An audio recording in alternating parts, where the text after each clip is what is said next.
Thank you for joining us for another episode of Cryptocurrent. Just one quick reminder. Cryptocurrent is a cryptocurrency and blockchain education platform that's bridging the gap between the curious newcomers who are just discovering the space and the thought leaders who are shaping its future. All opinions expressed by Richard Carthon, the Cryptocurrent team, and their guests on this show are exclusively their own opinions.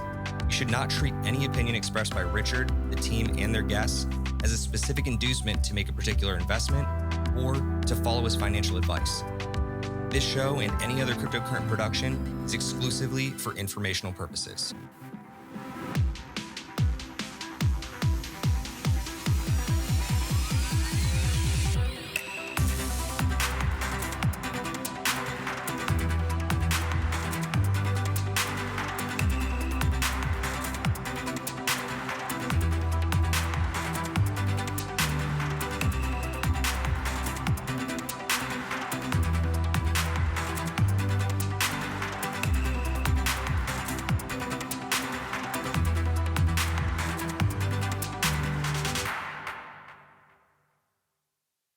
All right, what's going on, Cryptocurrent crew? For Cryptocurrent, I am Stephen Miller, and you are watching the Aftershock, the show where we bring you the latest and greatest in the world of Web3. Today, I'm joined by my new co-host, Chris Corneros. Chris, how we doing? Doing great, Steve. How are you? I'm doing pretty good. So as you may, recognize Chris, he is the host of our Crypto Decrypted Basics series that we drop every week. But he was also my temp co-host while Richard was out of town for his honeymoon following his wedding. So Chris is back today for a quick stop by to cover some of the crypto news. But we are going to jump right into things today and talk to you a little bit about what's going on in the world of Web3, the only way that we know how, and that is in buy-seller hodl. Buy, sell, or hodl. So in buy-seller hodl, we break down whether we think the news is bullish, bearish, or just a little bit hodly, where you want to just take a look and see what develops. In our first story this week, we have a piece out of Meta, of course. That is, of course, Facebook, for those that are wondering. Meta is exploring a non-blockchain-based virtual currency at the moment, and employees are jokingly calling it Zuckbucks. It couldn't get much more farcical than that, Chris, but that's just my personal opinion of it, right? Oh, yeah. Checks out for everything he's done since they switched to Meta. Couldn't be more true. Tell me about this next one. Yeah, so Senator Toomey proposed clarification to the stablecoin definitions. Says that stablecoins aren't securities. It's a good thing. So they shouldn't be under the SEC's jurisdiction. And as we all know here, the SEC hasn't always been the greatest of allies to crypto. So this is a win in my book. Furthermore, he says the banking framework cannot be applied to crypto. Another great piece of news and a lot of common sense coming out of the US government right now. Steve, any thoughts on this? The biggest one that I have is that Senator Pat Toomey is technically in his final term as a senator for the state of Pennsylvania, I believe.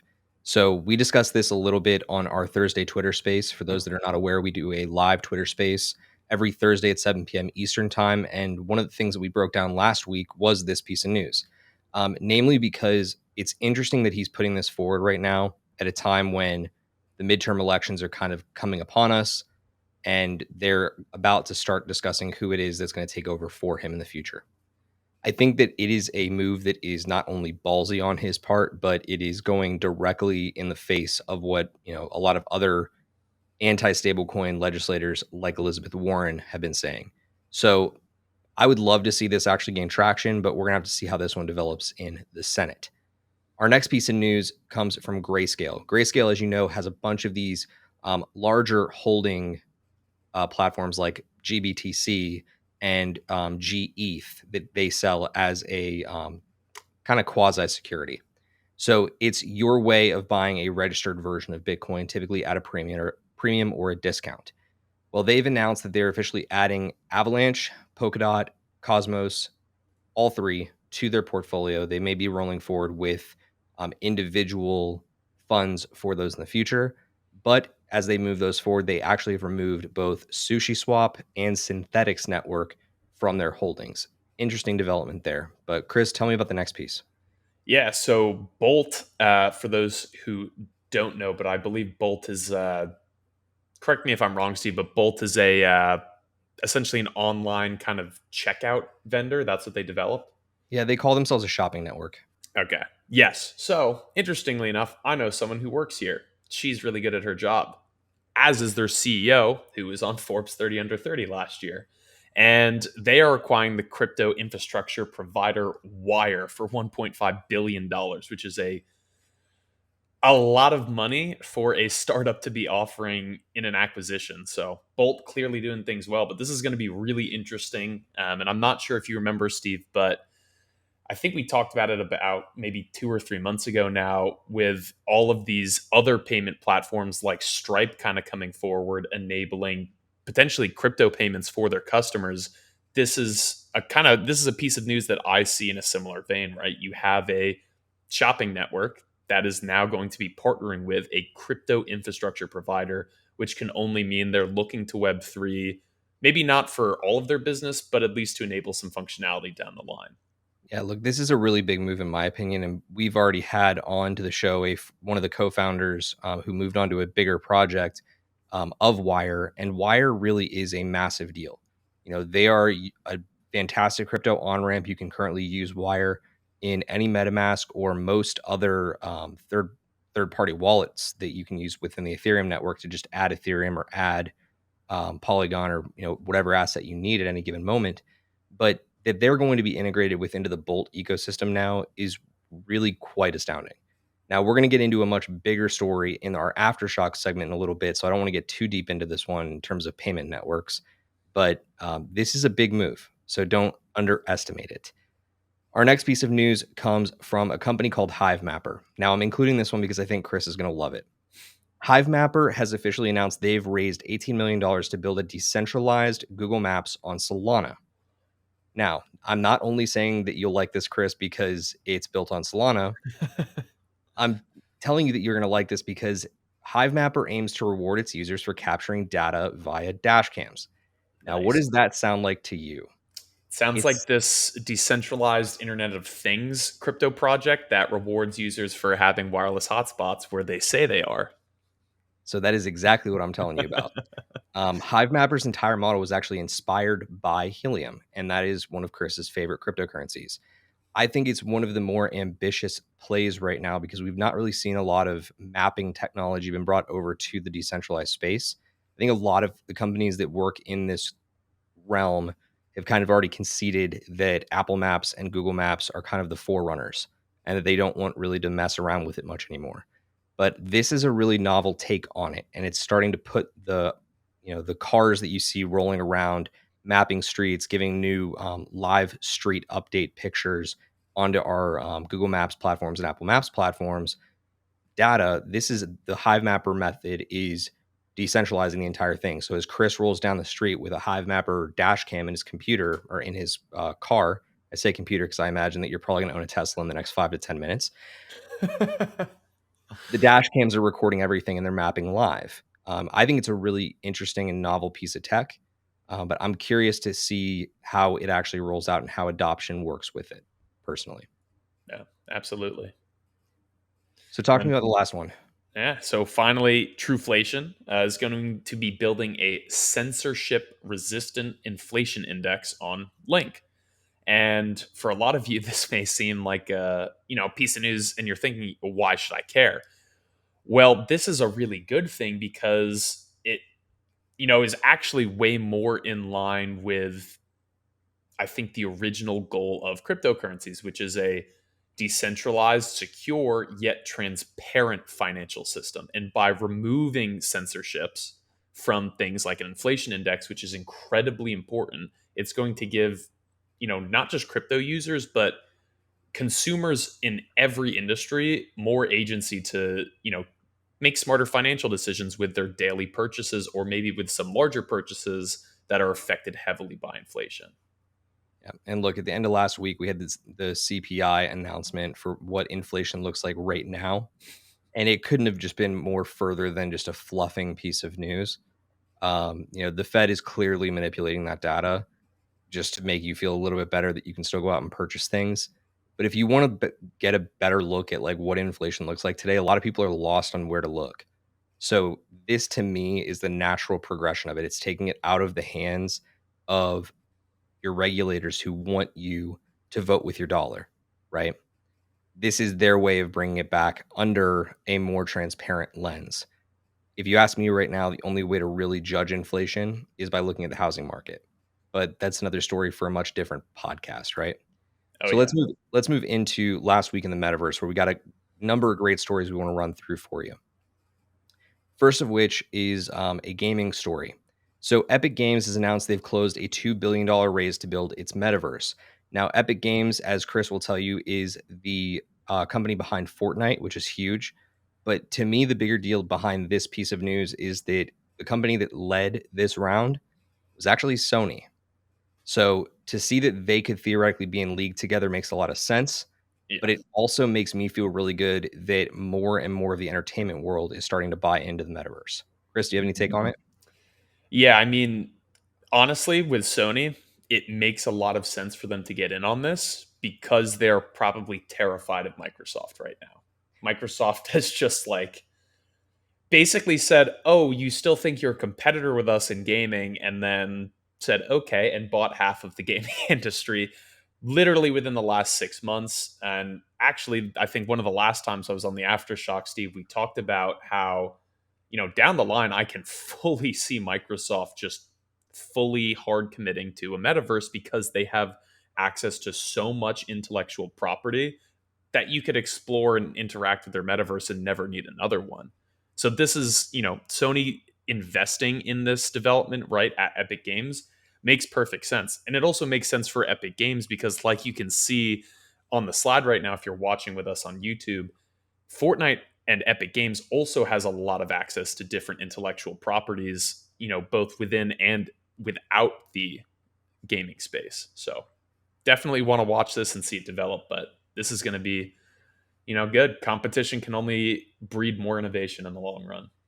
Yep, no question about that. And look, it's definitely worth mentioning, but as this continues to develop, the IP wars in the metaverse, it's just beginning. So stay vigilant, stay on top of the news with this one for sure. It's an interesting piece. Speaking of which, Starbucks and ESPN, two other fantastically large brands, have announced they plan to independently drop NFTs in 2022. ESPN went on to also add that they will be partnering with Autograph and, Autograph's primary owner, Tom Brady, to drop an NFT series of their own. So it's interesting to see larger brands get into the space always, but that's going to drive us into another big old world provider jumping into the Web3 space, and that is Tiffany's. So Tiffany's, or Tiffany and Co. for those that are preferring more formalized names, Tiffany's is beginning production of custom CryptoPunk pendants. I don't know how you feel about this one, Chris, I but love it. I think it was one of the most like in the moment laugh out loud moments of my last week. Just seeing that they were willing to do like a CryptoPunk in rose gold and then gemstones to kind of outline exactly what the details and traits were. But I mean, it's a neat little piece of adoption. I think it's genius because they are going to make a ton of money as a jeweler from this, but it also further incentivizes and kind of rewards holders of CryptoPunks, right? That's been my biggest gripe with a lot of NFT projects is yeah, okay, the art looks cool, and then it stops there. But as we've been covering the last month at the very least, but honestly since we started the Aftershock, is Yuga Labs in particular, which now owns CryptoPunk, has done a great job of late providing more than just the art. Right, they're building a community and kind of we can call it a Soho Club on steroids of these high profile NFT owners. And so I think this is a really smart move because it just further adds that value. Now it's no longer just a picture you can say you own. You have a literal one of one pendant from Tiffany's as well. Yep. So again, Tiffany's is not producing every single CryptoPunk in this new pendant series. It really is on a first come, first serve basis, and you have to prove that you have ownership over the pendant itself. Sorry, the NFT that is being made into the pendant. But it is still a move forward. So the next piece I think is really cool. Chris talked to us a little bit about it. So OpenSea, this has actually been a rumor for a while, but OpenSea is now going to be supporting Solana NFT collections in an open beta on their platform. and it's something that we've been hearing rumblings of for months and months now. I think since sometime early in the fall is when we first heard about it, and then it's kind of ebbed and flowed since. Not much has come out, and now it has, just kind of set in stone. And this is a huge deal, and I cannot stress this enough, because unlike Ethereum, Solana's energy requirements and the impact of minting NFTs, trading them, is far less. So if this turns out to be successful, it's actually going to boost all NFTs because it shows that there's a more sustainable future with their purchase and sales. And see, I guess for me, I'm looking at it more on the perspective of how this impacts other exchanges. And it was the next natural step in progression with NFT sales on OpenSea, right? It was the next large scale ecosystem that had already rolled out NFTs, has stellar adoption on it, but it immediately starts putting pressure on platforms like Coinbase NFT that aren't even out yet. Hmm. It puts pressure on XYDX. It puts pressure on LooksRare. It puts pressure on Gem.xyz. It puts pressure on Genie, because we need to see faster innovation in this space. That's just very, very clear at this point. I mean, but this also just followed the news of OpenSea integrating with MoonPay so that you could start purchasing, with your credit card. So a lot of stuff is starting to happen very quickly in the NFT space, and I think that again, we're just at the beginning of this. Saw a stat right before before the show regarding Solana NFT sales on OpenSea. Any type of guess as to how much volume they've done in the first week? First week, 100 million. So they've done 2 million in the first Okay, week. I was a bit ambitious there. Little ambitious, but I won't ever fault you for it. So let's jump into this next piece. Genie, who we just mentioned, is another NFT marketplace, not necessarily on the Ethereum network, but built for Ethereum NFTs. They've officially integrated rarity rankings for the top 1,000 NFT collections. This is another piece of like that style of news that I was just telling you about. They need to keep innovating. They need to keep pushing forward. A lot of these different um, gateways and marketplaces for NFTs, they don't do this. So Hmm. Genie is actually following the lead of Gem.xyz, which is my personal preferred NFT marketplace at this point. And by adding in these rarity features and tracking exactly which NFTs are more rare than others, it's going to allow the marketplace to find a more fair way of valuing each individual NFT from one another. So I personally really like this piece of news, just as an NFT collector. But Chris, I'm going to toss it over to you for this next one of one piece.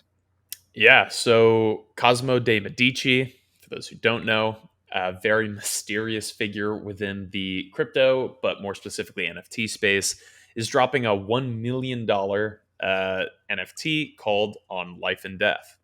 And if you So, are watching on YouTube, it looks pretty good in my opinion. so this is actually, I should have been a little bit more clear in the way that we put this piece together. This is not Cosmo de Medici dropping an NFT. This is him dropping $1 million on an NFT. Oh, Yeah. So interesting. this was put out by the artist DK Motion, who's done some really phenomenal pieces over time. Cosmo owns a couple of these different pieces from him. They're all animated and looped NFTs. But this specific one, I had a lot of fun watching. I recommend you go up to DK Motion on Twitter. That's DEEKAY Motion. And you can play through a couple of them. He's a really phenomenal motion graphic artist. But the fact that this was $1 million sale is pretty wild, in my opinion. That's got to be one of the biggest NFT transactions in a while, right? In a while for sure, Yeah. especially because things are currently a little bit bearish. But yeah, 310 ETH is nothing to turn your nose up at. Not at all. And I'm sure the gas was even crazier. You'd be surprised right now, man. It's actually been pretty good. I think that Ooh, most transactions have been running around 45 to 50 Gwei. that's not bad Nope. at all. Trust me, being an NFT buyer right now does not hurt that much. So let's jump to the next piece, and that's that Neo Tokyo and Boss Beauties, two of the bigger, more prominent NFT communities as of the current moment, have both decided to relinquish control to their respective DAOs. So this is a really bold move on their part, and I think we're going to start seeing a lot more of it throughout the summer. This is just the first couple sets of NFT collections that have started to make these moves, and it's not so much that they're doing it; It's more a question of how they're doing it. Yeah. There are a lot of projects out there and a lot of people that are experts in DAO formation and structuring that will tell you that you have to be doing this a certain right way right now. Otherwise, you're going to get into big, big trouble. So I hope for their sake that they've figured it out and they've consulted the right attorneys, because I don't want to see them get in trouble. Chris, this is the piece that I've wanted to share with you for a lot of time now. Jeff Koons, you may have heard of his name. He is probably one of the most preeminent artists of our time. He has announced that he is going to be releasing NFTs that will literally land on the moon. How is that possible? Well, each of these 100 NFTs will be made into a physical sculpture. So you'll have both a digital version of it and a physical version of it. And it will be loaded onto a SpaceX rocket in partnership with SpaceX, flown to the moon, and placed on the moon. And you too can have your very own for $3 million a piece. Easy. Just Yeah. a just a casual $300 million NFT collection. So I think I'm a little bit too bold on that. Each of these NFTs, each of the 100 in this collection that it's going to be limited to, they are already all accounted for. Every single one of them has already been purchased. Yeah, But I'm not surprised. they're saying that each of these pieces, on secondary market, as soon as like they're actually formally put onto the blockchain, could be selling for as much as like 10x the initial Oh, price. I I'm sure we're gonna see one go for like Beeple's piece sold for 60 million at Christie's. Yep, I think that's right. I think we'll see maybe one or two that go up to at least that much, I because wouldn't. rich people are going to want to say their NFT is on the moon. I would not be surprised in the slightest. But like, look, Jeff Koons really is one of the top artists of this current generation. I don't know many people who would, I guess, step back at the opportunity to own a piece from Jeff Koons. So, if you're interested in this, there's a lot of coverage on it out there. But let's catch on to the last piece in Metaverse news, which is a really big one. As you know, Metaverse is not necessarily the safest place in the world. There have been a lot of rug pulls in the recent memory, but there is a brand new ERC 721 standard that is aiming to move the market from rugs to refunds. It's called the ERC 721R. I think it's a really interesting innovation in the space. I personally have a couple of questions about it that I need to get answered, but it's worth being on your radar at home so that you can stay up to date on the newest developments in the NFT space. So, Chris, out of all of these stories, is there any one to you that kind of really speaks to you this week? I mean, you know me. Epic Games loved that story. I love the Tiffany's one, but honestly, the news about that new ERC 721 token, I think, is the biggest story. But like you were saying, depending on what we learn, because as we talk about a lot on all of our content here at Cryptocurrent, is one of the major complaints with crypto, or what detractors like to use to go after it, is that it's used for criminal activity or it's just scams and investors aren't protected. But if this is well executed and protects investors while still being decentralized and secure and transparent, this could actually solve a lot of problems in just every aspect of crypto and really help push crypto adoption forward at a much, much, much faster pace. Yeah, I think it would be a really great move, if this does get mass adopted, but we're gonna have to see how it evolves because there's a lot of Exactly. people out there that are trying to iterate and innovate and put their own spin on the ERC 721 contract. You've seen the ERC 721A from the Azuki NFT group. That was a really brilliant way of minimizing gas fees. There is a 721H that's currently in development. I know of another one, but I can't remember the actual letter. But you're going to continue to see these types of iterations on top of 721 going forward. And I think that the more that you see it, the better you know that the space is going to be in a much more positive direction than we've seen it in the past because people are constantly wanting to improve upon what we already have. So time will tell, but let's go ahead and jump into the Aftershock, our biggest story of the week. The Aftershock. So Bitcoin, you may have heard of it. It had a huge week last week. Why would it have had a big week? Well, the Bitcoin conference for 2022 happened in Miami. There was a lot of news surrounding Bitcoin, and I think that most of it was underwhelming.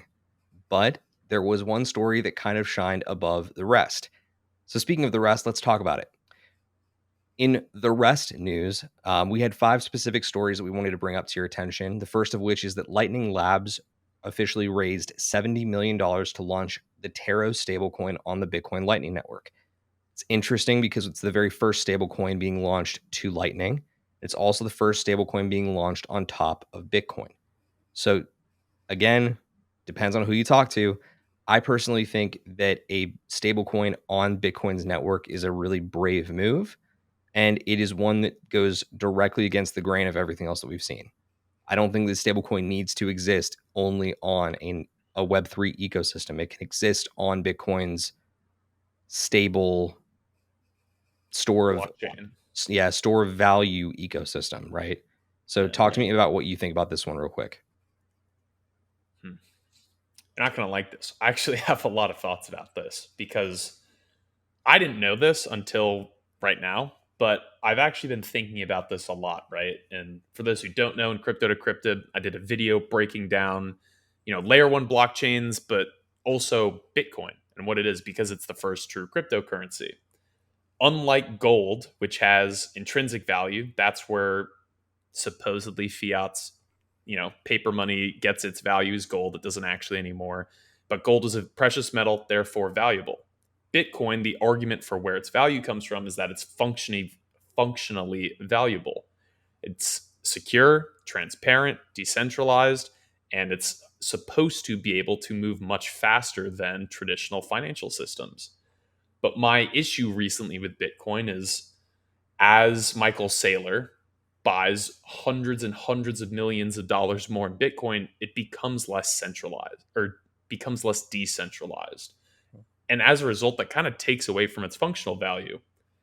This, on the other hand, adds back to that because essentially the way I assume this is going to work in practice is that this, stable Bitcoin or whatever they'll end up calling it is going to hopefully be a stable coin pegged to Bitcoin. And I think that's a good thing because then you'll be able to use Bitcoin or the stablecoin version as an actual currency in the way it was intended originally, while having a true reserve currency on the digital in Web3. Yeah, it's a good point. I think that to me, the biggest benefit of the Lightning Network is the speed, right? Because Lightning Network is not just Bitcoin, it is Bitcoin, but at a much, much faster rate. It's batched Bitcoin. Completely So, agree. so to me, I think that this makes a lot of sense for stablecoins. But you're going to understand in a little bit why the Lightning Network is so important because the really big news is on the next piece, on the next slide. So let's run through these and we can get to the big piece. The UFC has announced that they're going to begin paying their fighters in Bitcoin fan bonuses. So may sound a little bit weird on its face, but based on how much a UFC fight draws in terms of fans, the fighters will get paid a bonus based on the number of fans that watch. So they've decided that they're going to officially be paying their fighters in Bitcoin for these fan bonuses going forward. Kind of an interesting development. Yeah. Our other piece of big news for Bitcoin is that Cash App is going to allow users to invest their paychecks directly into Bitcoin if you're getting paid directly through Cash App. Not a lot of businesses do this. So again, it's not like the biggest piece of news. Public Bitcoin mining companies now account for 19% of Bitcoin's total hash rate. A little bit bigger of news, right? It's Yeah. it's it's finally starting to like scratch that interest in the back of your brain. Because again, you look at these 3 pieces, then you look at what we're talking about with Lightning, announcing a stablecoin. Stablecoins on Lightning make a lot of, excitement. These 3, not so much. This one's actually just as of today. Issuers are rushing to launch short Bitcoin futures ETFs. What does that tell you? It tells you that a lot of people really want to short Bitcoin right now. Mm-hmm. Okay. So you could say it's not looking that great for, Bitcoin, except for that first piece of news. I wanted to front load this because the real big piece of news, Chris, is this. During Bitcoin 2022, there was a big keynote that was led by Jack Mallers from none other than Strike. Strike's Jack Mallers decided to inform the world that they are officially rolling out an open payments rail over Lightning. A lot of people were speculating on this in the lead up because he started posting pictures like this one, where he's dressed in an Apple cap, flipping off a Chase ATM. For those of you at home that are listening and joining us via your favorite podcast platform, I highly recommend that you come over and join us on YouTube because this is the funniest picture I've seen in a minute. It's a good one. You do not want to miss this. So, the reason why this is a really big deal is because the payments world has not been disrupted in over 55 years. Okay. The last time that we saw true disruption was when you had card providers coming in and causing a stir with credit cards. But this announcement of an open payment rail over Lightning will instantaneously allow for 70 million Americans to convert Bitcoin to US dollars at a merchant's point of sale. Chris, I'm going to keep running through this one because I'm not sure if you were actually following this piece of news. Just keep rolling. This makes it the single biggest Bitcoin integration in history. So, via Strike and via all of this the development of an open payments rail, you can now integrate with Shopify. You can integrate Bitcoin payment with Blackhawk, who is behind the integration of Venmo and PayPal payments at CVS locations nationwide, and even into one of the largest point of sale software providers in the United States and actually the world, as I came to find out afterward, and that's NCR. So all of these rails will be working through all of those retailers. So I'm going to back up for a second. The slide that they showed at the actual event was McDonald's, Walmart, Macy's, Circle K, Bed Bath & Beyond, Kroger, Chick-fil-A, Buffalo Wild Wings, Wendy's, Krispy Kreme, Tim Hortons, Red Robin, Chipotle, Firehouse Subs, Publix, CVS, Walgreens, Safeway, Aldi, Petco, Sbarro, Payway, Shipley's, Donuts, Ted's, Montana Grills, Starbucks, Texas Roadhouse, Northgate Market, Giant Eagle, which by the way these are all supermarket grocers for anybody that may be listening from that world. You know, the individual easiest place that you would ever want to spend money, a grocer. Giant Eagle, Winn-Dixie, Wawa, Home Depot, Best Buy, Whole Foods, Lowe's, Staples, and Southeastern Grocers. Literally every major brand. Yeah, this is awesome. Like it's so stupid how on the nose this was. So this is going to basically be your way of paying using Bitcoin, but not just via the Cash App, not just via Moon Wallet, where you can hold up the Moon Wallet and have the person at the point of sale, your cashier, scan a QR code with the little scan gun and initiate payment. But no, Chris, if you run a Lightning node at your home and you're really big on privacy and security, you can pay directly via Lightning node over Tor. For those who don't know that are listening or watching this, Tor or the Tor browser is how you access the dark web. So while this is great news, I guarantee this. Like, I would bet any amount of money on this. Just wait until larger media companies pick up this news, and all you will hear about is that it is for the dark web. It is on the Tor browser. This is just another way for people to use crypto to do illegal things. But the funny thing is that this is their way of paying using Bitcoin in any major retailer. Mm-hmm. And Jack went on to say that he actually has been working with legislators directly as it relates to this development. Awesome. So he actually had partnered with Cynthia Loomis and 2 or 3 other big senators and individuals in the House of Representatives to make sure that this was fully compliant and that basically it wasn't going to get stifled within regulation. So the way that this entire thing works, it's completely compliant and it has the potential to grow retail margins. It is completely open source, so you as an individual developer at home can develop on this protocol, and it could potentially cut inflation by an individual percentage on its own overnight if people start to actually adopt it. because you're completely cutting out the middleman. Hmm. So all of this together makes for an announcement that is bigger than all 5 of the prior previous stories, right? Oh, completely agree. Yeah. There's no way around it. This is absolutely insane. Do you want my? I think the biggest piece of news in this, besides him working with senators and they actually were helpful, the biggest piece of news in this is how many food service, whether it's a grocery store or fast food, whatever, that is the biggest piece of news. You know, Mark Cuban and Elon want to talk about, all these very niche scenarios of, oh, yes, you can use Doge to buy a Tesla. Well, the reality is you buy a car and you may not buy another one for 10 or 20 years. Mark Cuban tried to open it up where you can go to a Dallas Mavericks game and buy tickets with Doge, or I maybe use it at concessions, right? But again, you don't go to a basketball game every day. What you do is eat every day. You go to a pharmacy a lot if you need to, if you need things. And all of those providers opening up to this, that's the big piece of news, because you're going to start seeing an incredible amount of volume increase in daily Bitcoin transactions from fast food, from grocery stores, from CVS and Walgreens, etc. Far more than you would from Gucci allowing you to buy a belt with Bitcoin, or Elon Musk allowing you to buy Tesla with Doge. That is, to me, the biggest piece of news. Yeah, and just because again, I know there's going to be some listener out there that wants to tell me, "Oh, well, people have to do it first." Like this is just vapor news. It's not vapor.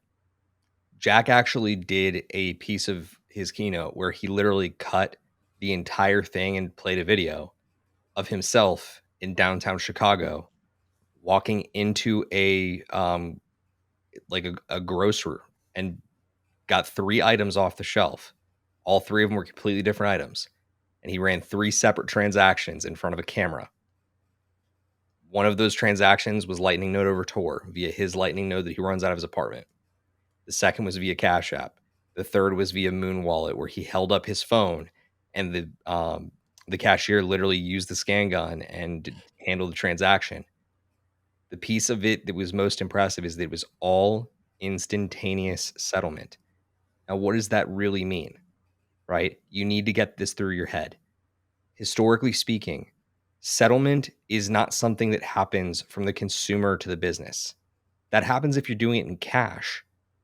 But in It's every other yeah. case where you're paying in credit, you are basically then relying on the credit card company to actually settle. Okay. It's not something that actually happens quickly. Okay. It's something that takes, 3 to 5 days in some cases. Oh yeah. I mean, credit card aside, obviously, because that works a little different where it's going to go to your account, it'll get charged, then you have to pay that back. If you were to use a debit card, right? You go to a gas station right now, you buy a bag of chips with your debit card. It would take probably 2 days minimum for that to show up in your account as actually being charged, right? The transaction may show up, but the transaction won't occur for a few days. And I know this because I look at my transaction statements quite frequently. It takes days sometimes for your account to be accurately reflective. Instantaneous settlement is incredible and is quite literally one of the purposes of cryptocurrencies initially, was to create a faster method of payment and transactions without, a MasterCard coming in and taking 5-10% off the top, however much it is. So And this is incredible. and again, you talk about them like in terms of payment innovation across the last 50 years. You can challenge the fact and say like, Apple was an innovator when they put out Apple Pay. The question is really were they?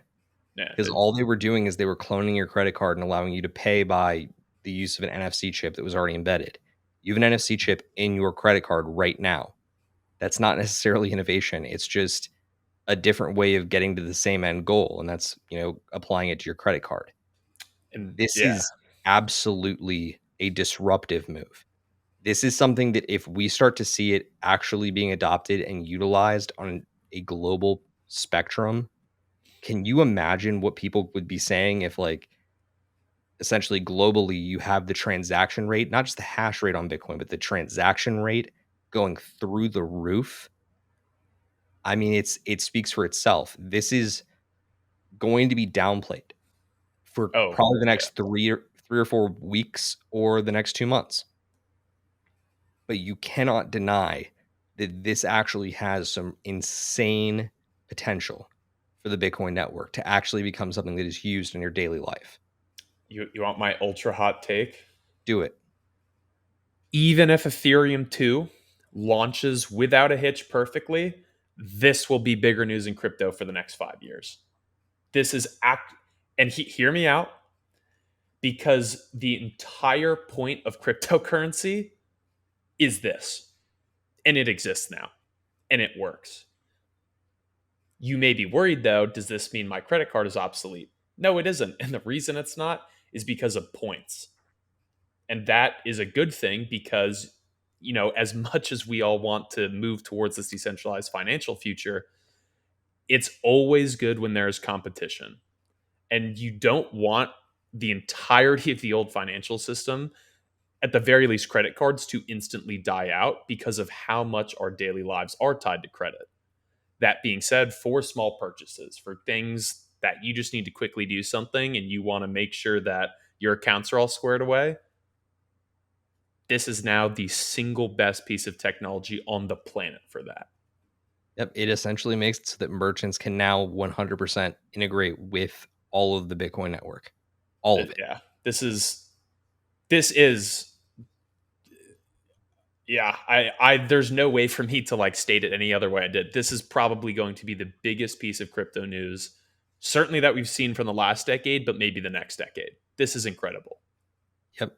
Absolutely. And I think the one piece that is the hot take I can provide, if this is what they're going to do this year, I have to tell you that I think that XRP is in deep shit in the future because their entire premise is providing an open payment rail for cross network transactions and cross border transactions and all of that. If this goes down the way that I think it's going to go, and we start to change the way that you can handle like payment wires, they're going to move that onto the Lightning Network next because that has to be the next progression. If Oh that yeah. actually happens before we see the whole, settlement of the SEC case with XRP, that entire battle's already lost. XRP will not win that. Oh yeah. Their XRP has their own Sorry. troubles, and I Yeah, definitely feel for them. to be clear, I mean, like, XRP won't win the battle against Bitcoin. Yeah. I think XRP will still win this court case, Oh completely. I yeah, yeah. think it's, like, all but settled, like, right now. Hmm. But that's my It take on it. I'm gonna stick to it. But that has been our edition of the Aftershock this week.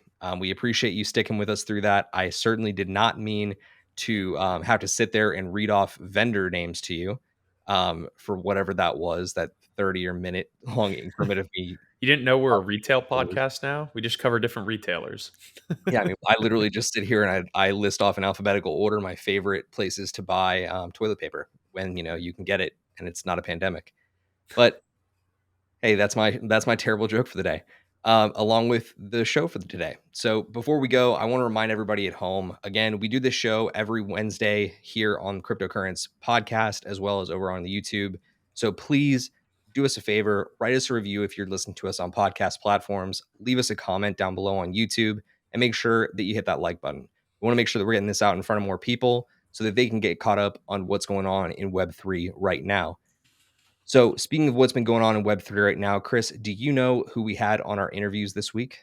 I do, and I can tell y'all right now. So today, as in the day we're recording this, is April 11th, and we had Igor Plusa, who's the co-founder of Game Lounge, come to join us.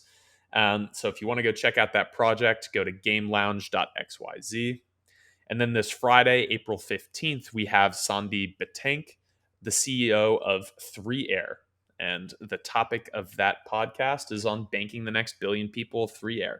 So if you want to learn a little more about what that means, go check it out on all podcast platforms as well as our YouTube channel this Friday, April 15th.